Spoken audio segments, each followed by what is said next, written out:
4:42 a.m., April 2nd, 2025. The Red Sea slept beneath a canvas of stars. Then the silence shattered. From the rugged mountains of northern Yemen, 15 ballistic missiles erupted into the sky, their fiery trails slicing through the pre-dawn darkness, deadly arcs of destruction aimed at the USS Harry S. Truman, a 100,000-ton floating fortress, and a 13 billion symbol of American naval dominance. Moments later, over 20 drones launched from separate directions, speeding in low and fast, cloaked in deception, jamming frequencies and flooding radar screens with false targets. It was more than an attack. It was a coordinated ambush, a challenge, a direct strike at the heart of American presence in one of the world's most volatile waterways.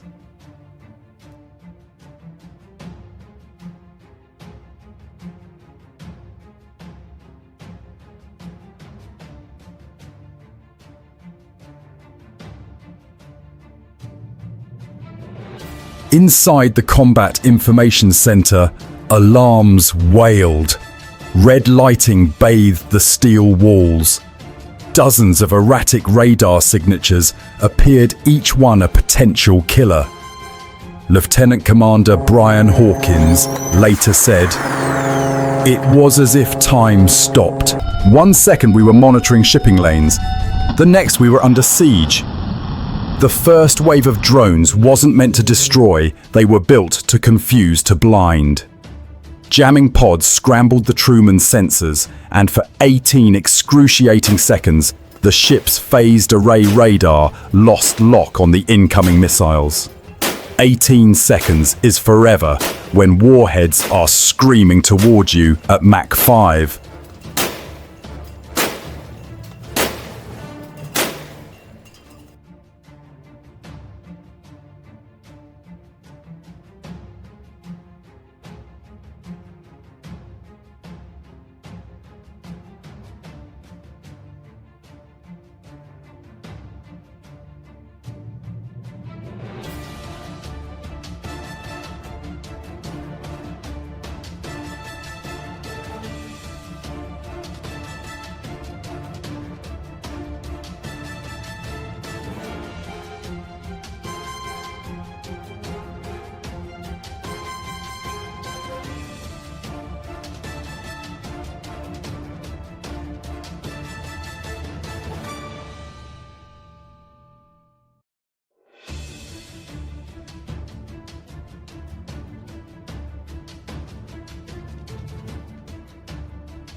But the crew didn't hesitate.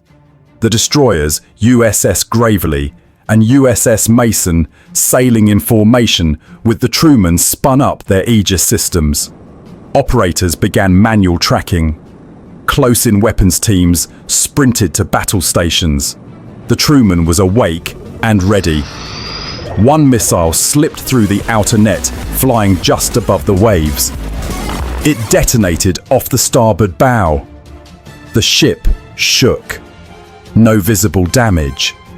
But the impact wasn't physical, it was psychological. For the first time in decades, a US aircraft carrier had come under a full-spectrum assault.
And the response? Relentless, precise, immediate.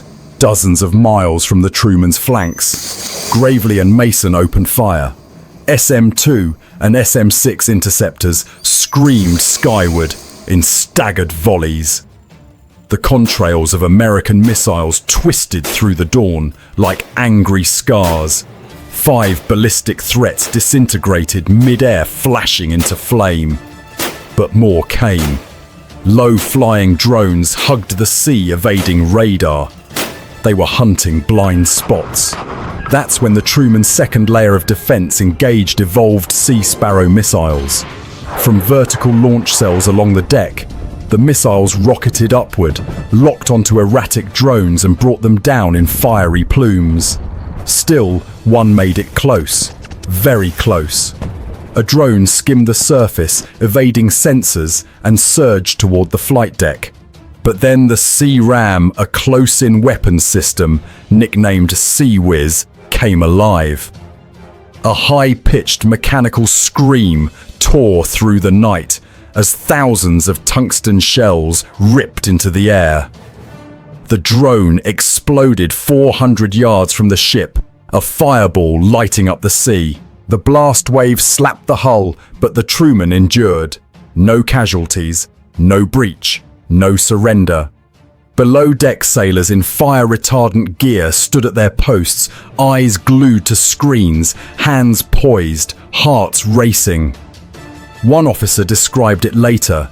It felt like chaos, but it wasn't. It was choreography.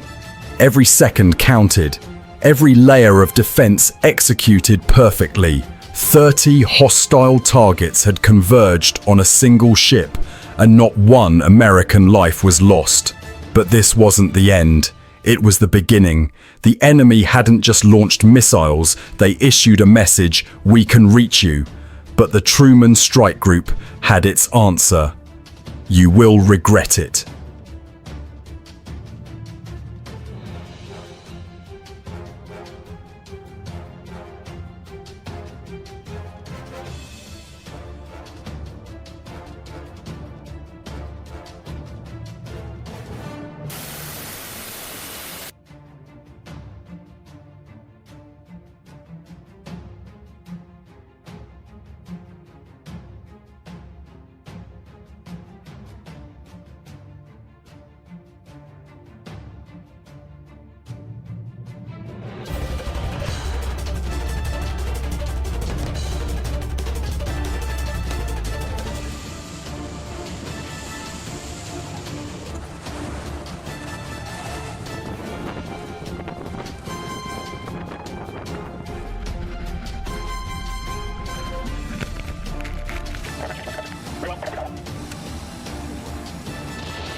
As ballistic missiles rained and jamming drones swarmed, US forces responded with silent precision.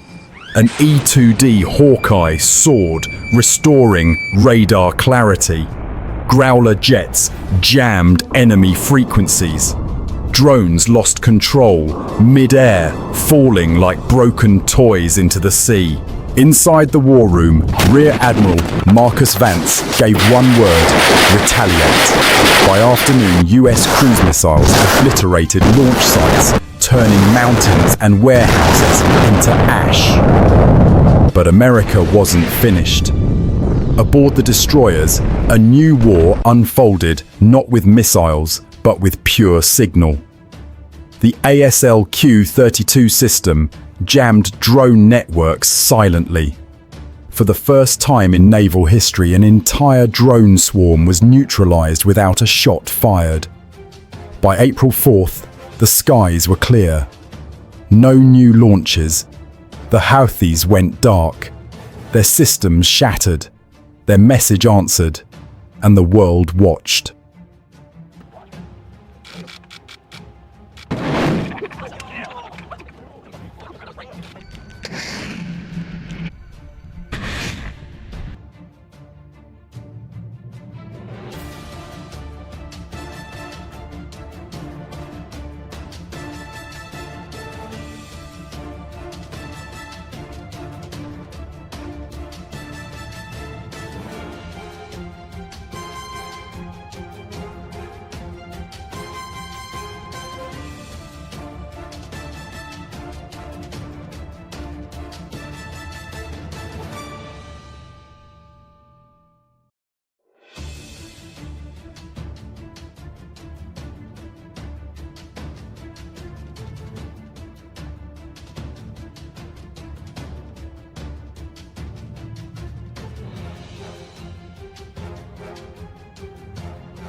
How did a militia strike so hard?